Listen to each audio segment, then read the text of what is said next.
Pudding বানানোর জন্য আমি দুধ, চিনি ও এলাচ, দারচিনি দিয়ে ঘন করে জাল দিয়ে নিয়েছি।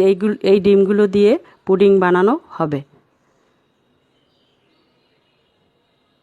এই ডিমগুলো দিয়ে পুডিং বানানো হবে।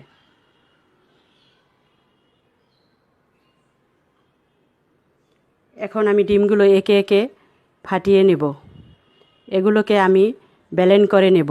এগুলো চামচ দিয়ে, হ্যান্ডউইচ দিয়ে বিভিন্নভাবে মিশ্রণ করা যায়, যে যেভাবে সুবিধা মনে করে। আমি ব্লেন্ড করে নেব। ডিমগুলো আমি একে একে ফাটিয়ে ব্লেন্ড করে নিলাম। এখন আমি ছেঁকে নেব। এই ক্যারামেল করা পাত্রে আমি ডিমের মিশ্রণ ছেঁকে দেবো। এই দুধ ডিমের মিশ্রণ এগুলোকে আমি এখন এখানে দিয়ে দেব। এই বাটিতে চিনি দিয়ে ক্যারামেল করা হয়েছে, এখন এখানে দিয়ে দেব। এই বাটিটি আমি এখন ভাপে দিয়ে দেব 30 মিনিটের জন্য। এই যে ভাপে দিয়ে দিচ্ছি, এখানে 30 মিনিট রাখা হবে।